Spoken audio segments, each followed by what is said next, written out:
And welcome in everyone to this week's episode of Craze's Corner. We've got an all running back show for you today. We're going to try and get through 30 running backs in 30 minutes. And I'm joined with Jeff and Will from Media. How are we doing tonight, guys? Doing good, doing good. Good to be back.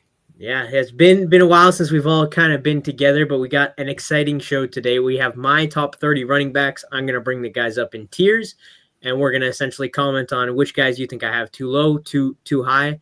And we'll kind of make our way through. We're going to start all the way down at 30. Really, we're going to start at 32 here because I have a couple of guys that didn't quite crack the top 30, but I just want to mention them. RJ Harvey for me at 32. I had him higher before the signing of J.K. Dobbins, but I think that's going to be a pretty split backfield. So he falls outside. And then Travion Henderson, again, another rookie running back who also has a veteran in there with Ramondre Stevenson. I just see that being kind of a timeshare.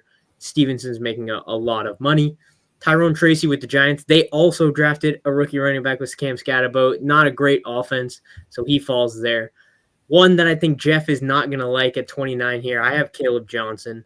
I do think that Jalen Wright gets a lot of the passing work.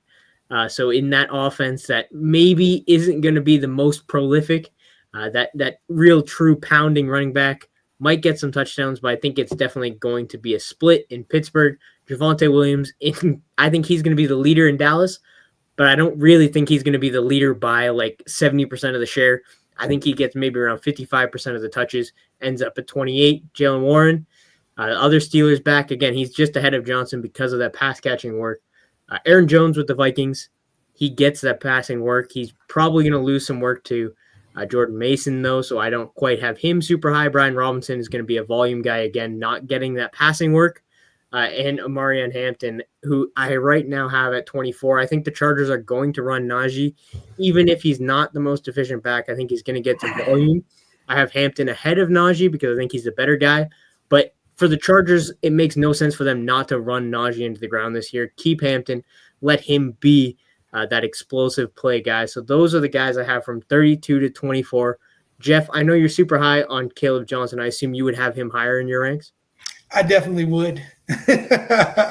I would probably have him maybe where you have Amari and Hampton right now. I do think that Jalen Warren, for all the talk about him possibly being the RB1, I still think he's going to be that third down back that comes in only on passing downs. And I honestly think the Steelers offense is going to surprise some people this year. I think they're going to be a little bit more efficient than they have been in the last couple of years. And I think, Aaron Rodgers could have something to prove. He's not he's being kind of quiet, which is kind of good. And I think that whole team, specifically that offense, has something to prove this year. And bottom line, Caleb Johnson is a very big upgrade from Najee Harris. Mm-hmm. So that's why, he's bigger and he's also faster. There are times where Najee Harris just looked like he was running in mud. So that's why I think Caleb Johnson should definitely be. I'll tell you what I have him statted out as, and you can tell me where you think he gets more. I have him for 976 yards on the ground, 8 touchdowns, 24 receptions for 174 yards, and another touchdown through the air. So 9 touchdowns and over 1,000 all-purpose yards. So I think that's kind of where he's going to be in that 1,100 yards, 9 touchdown range, and that's just not quite enough because obviously in running backs, there's lots of injuries, but when you're projecting full health for the guys at the top, that's just where he kind of comes out to. I have Jalen Warren with almost 60 receptions with Aaron Rodgers at quarterback. He hyper-targeted Brees last year, and that's the difference. I have more touchdowns going to Johnson, more yards going to Johnson, but it really is those receptions that's kind of the difference there. Will, out of all the names I said, anything you are higher or lower on? I think Aaron Jones ends up coming in lower. Mm-hmm. I just think it's a season, or the Vikings are going to really limit his exposure and maybe save him for in the end of the season, or if he gets dinged up a couple games. And Vikings have some decent depth now at running back, so I could see him being in a little lower. I do think Caleb Johnson is way higher. I would move him up. I think he's top 20. I think they're going to run him, and they're going to run him, and they're going to run him. Yeah, it definitely could happen. It would be easier if Jalen Warren wasn't there, but I do think that they'll kind of split. If Johnson if this offense exceeds expectations and he gets double-digit touchdowns on the ground, I think that would definitely help him. And then he's going to have probably around 1,100 yards to crack there. But we will see. In this next tier, I've got 5 guys. David Montgomery with the Lions, obviously, is the number 2 behind Jahmyr Gibbs, but he's going to score touchdowns. Tony Pollard with the Titans, number 1 running back. They have Cam Ward there now. I think that helps the running game. So he should see volume. Joe Mixon with the Texans. They did add Nick Chubb, but I don't think Nick Chubb's coming in and really stealing away Joe Mixon's role in this offense. Kenneth Walker with the Seahawks and DeAndre Swift with the Bears. Kenneth Walker has been splitting with Charbonnet, but he's been the number 1 when he's been on the field. And DeAndre Swift with this Ben Johnson offense, an upgraded offensive line in Chicago, and they really didn't do anything to address the running back position. So I think that he comes in at the top of this tier, and these are guys that I'm super comfortable with as my RB2. Where do you guys think of these guys? Do you guys think anyone's too high, too low? What are your thoughts on this group of 5 here? Actually, I agree on a lot of it. The only thing is maybe dropping or switching Montgomery with Pollard. I still am not just sold on Pollard, and there's just so much uncertainty. And they have a number of different running backs as well. I think Tony Pollard's going to get the lion's share, but you just really don't know what this offense is going to look like right now. And it's not like they scream, we're running the ball, or just we're tossing it to Tony Pollard, even passing it to him out of the backfield all the time. I don't know. It's just very hard to figure out what they're going to be like. To add on that, I think Pollard's a guy you got to keep your eye on as a trade candidate in this season. I think if Tennessee's not panning out, and they can get a 4th or 5th rounder for him for a playoff team that needs a running back, let's say Kansas City or the Eagles, or something happened, right? There was an injury, you needed somebody. I think Pollard's one of those guys that could be traded, and then the value you'd have to reevaluate the value based on where they are in the season. But if he stays with Tennessee, I'm with Jeff. I'd actually lower him a couple. I think it's going to be hard on Tennessee this year, for multiple reasons. Yeah, I think what saves him is that hopefully him and Spears will split that third down work, and they'll both end up. I have them both around 40 receptions, and that just definitely helps. My rankings are half-point PPR at the moment, so that's what we're looking at here. And then we got 4 more guys up here. We have a rookie cracking the top 18, Quinshon Judkins with the Browns. I think that's a pure volume play. They have Jerome Ford, and they did draft Dylan Sampson, but I think Judkins is going to be their volume guy. This is an offense in the past that has run the ball with Nick Chubb. Their quarterback situation is a mess. Whether I think Joe Flacco starts at the beginning of the year, that's what the veterans on the team also are hoping for. And if Joe Flacco's starting, they're going to be throwing the ball to the running back. I got Chuba Hubbard at 17. I think that he's the number 1 for Carolina. I expect this offense to take a step forward. He will be splitting with Rico Dowdle, who they did bring in, but he'll still be the main running back. Clear number 1. Yeah, I think he'll be the number 1. And then again, just to have that come in and spell. Chase Brown with the Bengals, I think he'll get the touchdowns because he's going to be in that high-powered Bengals offense. And he gets to catch passes from Joe Burrow, which is a plus. And I have Breece Hall at my running back 15. And again, to me, this is another volume play. I think with Justin Fields there, it helps to open up the run game for Breece Hall. Breece Hall's on a contract year. They're going to run him into the ground if they don't expect to bring him back next year, which is kind of where I think they are. Breece Hall's going to want to do everything he can to get paid again. So I think that Breece Hall there closing out 15. What do you guys think about that group of 4 there with Judkins, Chuba, Chase Brown, and Breece Hall?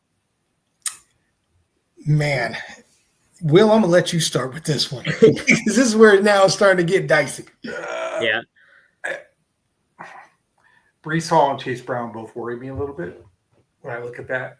Honestly, the only one in this group I like is Hubbard, because I think it's a clear number 1, right? And I think Carolina's trending the right way. He's a clear number 1. He's going to get the carries. The other guys, we start getting to the middle of the pack like we did with quarterbacks, where you start getting that group where you can see the swings. They could either go higher, they could be in the middle, or they could bottom out on you if you're not careful. Yeah, I have Chuba as the lowest risk in my risk analysis and the highest consistency in this group of 4 here. So that kind of goes around with I what think you're Chuba could saying. be higher, to be honest with you. Yeah. But that's just my read. Yeah, Jeff, you agree there? I have just never been sold really on Chase Brown. And, Brees, it's just the fact it's not Brees. It's just the fact how many other running backs the Jets have now, and it's just like how are they going to And the quarterback to divvy up, the touches now. And Quinshawn Judkins, I just don't know what the Browns are going to look like at all. You want to talk about a mess. That offense is a mess. Everybody was talking about the Steelers, and I'm just kind of like, look in the same division. Yeah. They are the ones who really don't have a quarterback. I would have trusted the draft pick from Ohio State for the Steelers rather than any of the quarterbacks that they have right now. So it's just kind of like, I and the receivers, I'm just like that whole offense is. That's the only thing that the running back position in Cleveland has going for them is the receivers that Cleveland has aren't great. They don't have, Jerry Jeudy's good, Tillman's good, but outside of that, these quarterbacks are going to be getting the ball out of their hand quick, which should lead to whoever, and I predicted to be Judkins, is going to be starting. That they should see some volume in the passing game there. Record fumbles this year from the quarterback position. Yeah, we'll see. We'll see with Kenny Pickett in his small hands. If he gets on the field, we could see a lot of fumbles. I see a lot of 10, 13 point, 6-point games for the Browns right now. Yeah. So those are some guys that I think are going to get the volume. We are about to get to the top 15 here. We got James Cook at 14. He's a guy who I think I might have too low. I predict the touchdowns to come down a little bit from where they were last year. They were super high. He's kind of in this whole contract limbo situation where is he not going to get extended? We'll see as the season comes close.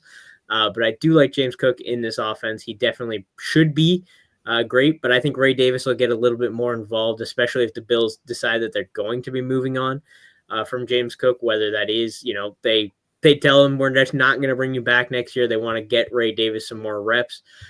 Then I have Josh Jacobs at 13. And again, another really good season last year for Josh Jacobs. I think it's just, again, I don't predict the Packers to be this barn-burning offense. I think that what we saw at the end of the season was like them just purely running the ball. They had some quarterback injuries. So I think he takes a little bit of a step back. We got Alvin Kamara at 12. And that is purely receptions coming for Alvin Kamara. He is their running back. He's going to be on the field, and he's going to be catching the ball. So to me, Alvin Kamara, he's just going to get the volume that you need. James Conner, I have at 11. Again, the Cardinals love to run the ball. They did an amazing job with him last year. They'll do it again this year as long as he stays healthy. The touchdowns will be there with Kyler Murray. And then Jonathan Taylor is my 10th running back. He was hard to predict because you're looking at this guy who is going to have 2 Russian quarterbacks starting for him at the points in this season, whether it's Anthony Richardson or Daniel Jones. You look at a guy in Jonathan Taylor who's amazing at catching the ball, but will he get those opportunities? I think that the Colts will be good enough that the touchdowns will be there for him, and if he can just get, into that 40, 50 reception range. With Daniel Jones, I think there's a better chance of doing that than Anthony Richardson does, but that he is higher on my risk rating just due to the fact that we don't know what's happening at the quarterback position. And those receptions might not be there, which definitely limits his ceiling compared to guys like James Cook and Josh Jacobs, who definitely have a higher ceiling than even guys like Kamara and Connor do. But I think the other guys are just going to be pure volume and should be super safe. What do you guys think about these 5 players? Obviously, now we're starting to get up closer to the top. So what do you think here?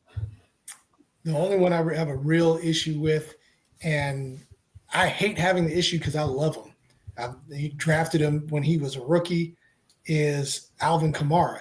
He's got 2 things going against him. He's getting older.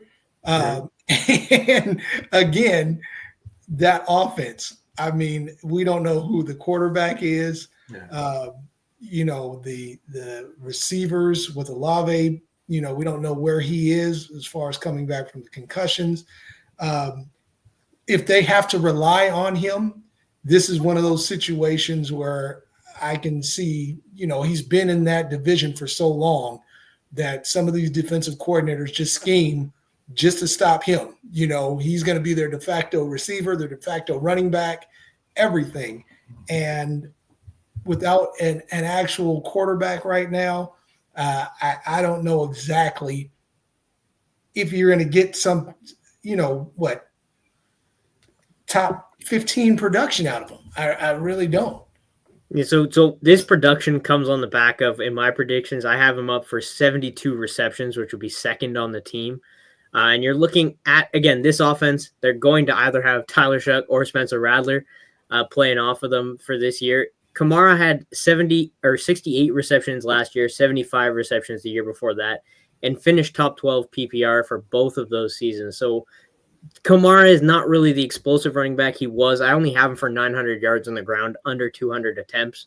But it really is when you're looking at these half-point PPR guys where it's like he's going to get that, and that's just going to make him consistent throughout the season. They're probably going to spell him with Kendrick Miller and Devon Neal, so that'll help him come in on these third downs. He's just going to be catching the balls. That's all you need this guy to do is just catch the balls, and he's also their goal line guy. So whenever they make it there, every other game, he'll score a touchdown.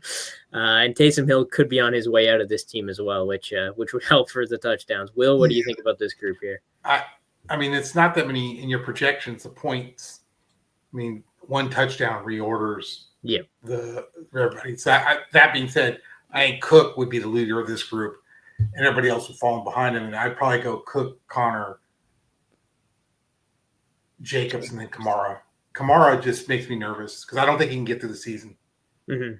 Yeah, that's fair. Like you said, there is only 4.5 points between these five guys where my projections currently stand. So they are definitely close together.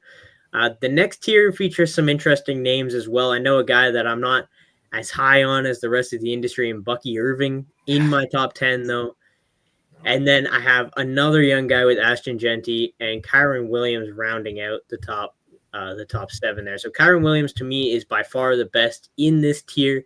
I think that he's guaranteed his volume. He's got the touchdowns to go with it. He can do it receiving. Ashton Genty, pure volume play. The Raiders are going to be a better team this year, and they're going to run Ashton Genty.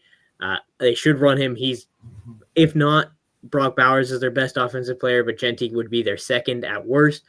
So I see a lot of volume for him. And then Bucky Irving, again, when you're looking at this team, I do think they get the other running backs involved a little bit more than we saw last year. And I think that Bucky will maybe, come the end of the season, continue to get more work, kind of like we saw last year where they can kind of work him in at the beginning of the season, and then he can come on strong at the end of the season when they really need him. But he did end up, I have him higher risk than the other two guys with less consistency because I think he will have some bad games compared to these other two. But yeah, I think that this tier, Bucky makes me nervous if I was to have him as my RB1.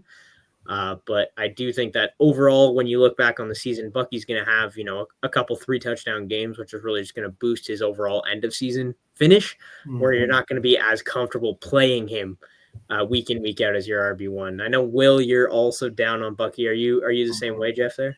I am. Yeah. Big time.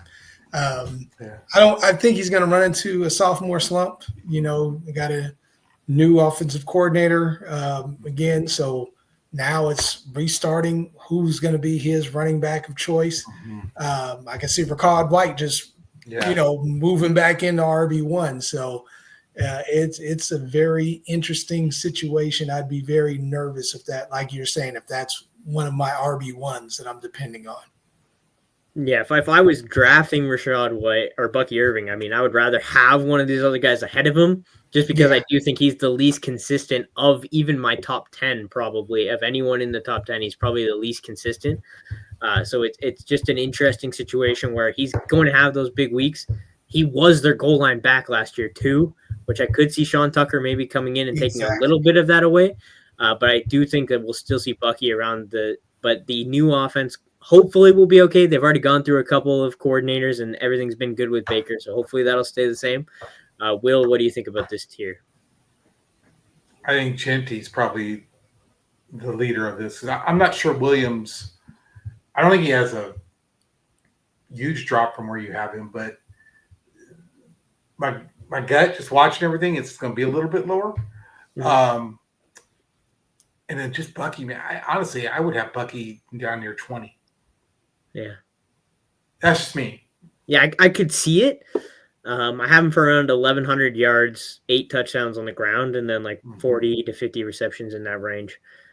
So nothing. Your projections, your point projections, like you could see a 20-point slip. And that would put him down at exactly 15 and 20. Yeah. These guys are all super, super close together. Because your next tier is a jump.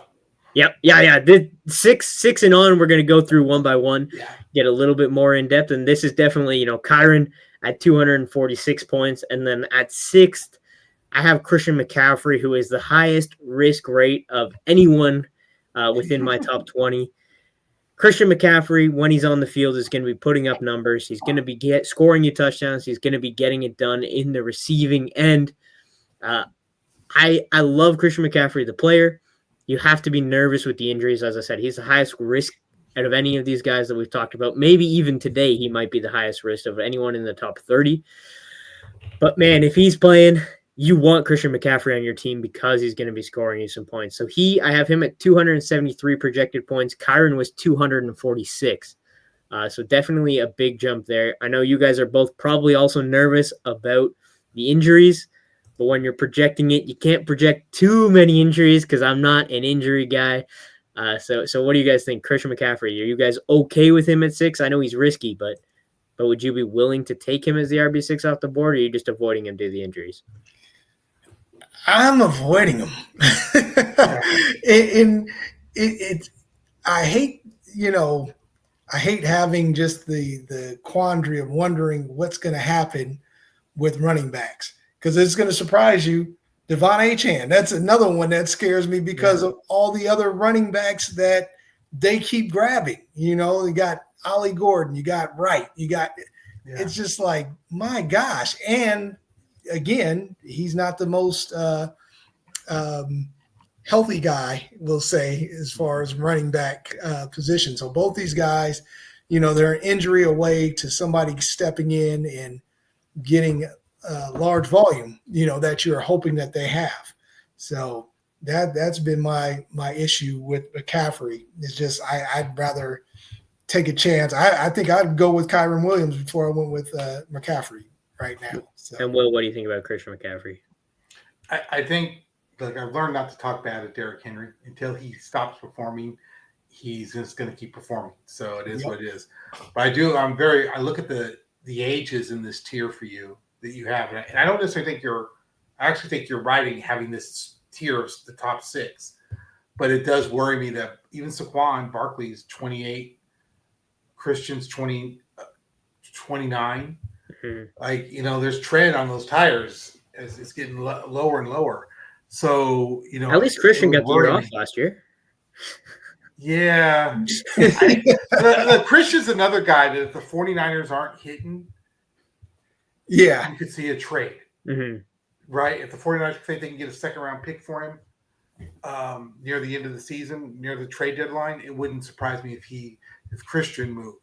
Yeah. Yeah, Jeff did bring up Devon Achane. He is who I have at number 5. I had him at 6 prior to the Jonnu Smith trade, but now that Jonnu Smith's gone, he was kind of getting a lot of that underneath work we saw at the end of last year when Jonnu Smith was the top 10 tight end. So I think that benefits a lot for Devon Achane that they brought in Darren Waller to come be their new starting tight end. So they really, outside of Tyreek Hill and Jalen Waddle, Devon Achane is their third option in this passing game.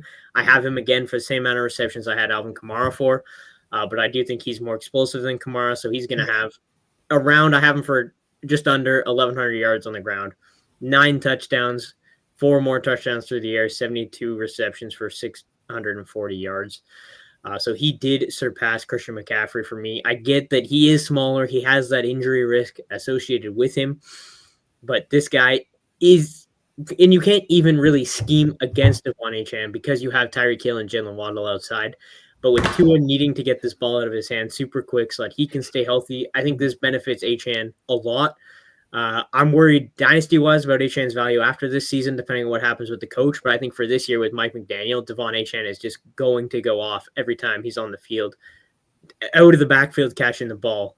Jeff, you already brought up the injuries a little bit, so I'll let Will. Do you have anything? Are you in on Devon Achane this season? Dolphins are hard. Yeah. Right. I'm not anti him. I'm just not sure what to expect from this team at all. Mm. Yeah, that's fair. There's a lot of question marks, like I said, but Yeah. with this team out of the backfield, they've used Achane as a primary target. If everything's going well, even if that means Tua gets hurt for a few games, but it just, I don't know about y'all, they got a weird vibe this year. Like the wheels are getting ready to just come off the side of the bus and don't know what's going to happen. Yeah, that's what I said. It could be Mike McDaniels last year, and then that probably hurts Achane's next season. But for this season, I like him. I got Saquon Barkley, who you talked about, Will, a little bit earlier, as my RB4, finished as the RB1, obviously, last year. They didn't ban the tush push. I think you'll see, super hyper efficient last year. I don't foresee that and project that to be the case in this upcoming season. I think there's a couple guys who have a better chance of finishing as the RB1. These next 4 guys, I have these guys all at 10 out of 10 upside. Any of these guys could finish as the RB1 for sure.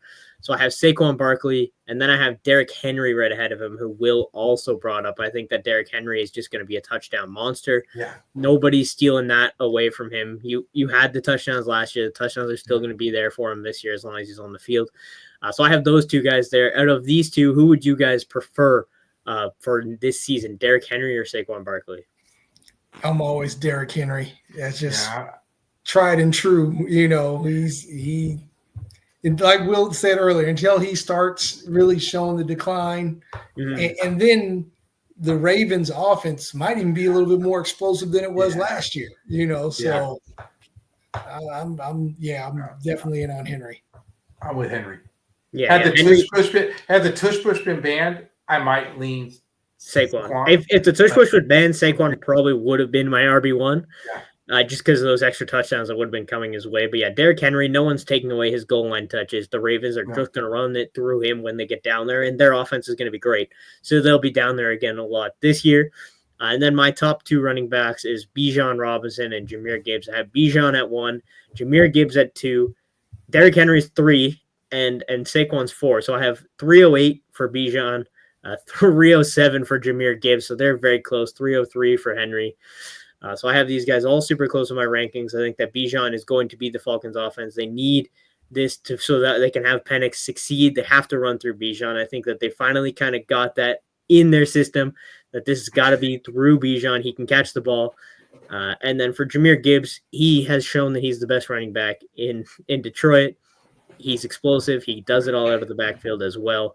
And he was even getting some of those red zone touches that were all previously David Montgomery. So for me, those 2 crack my top 2. And my question for you guys is, would you guys rather take the chance with Bijan as your RB1 or with Jahmyr Gibbs if you were on the clock?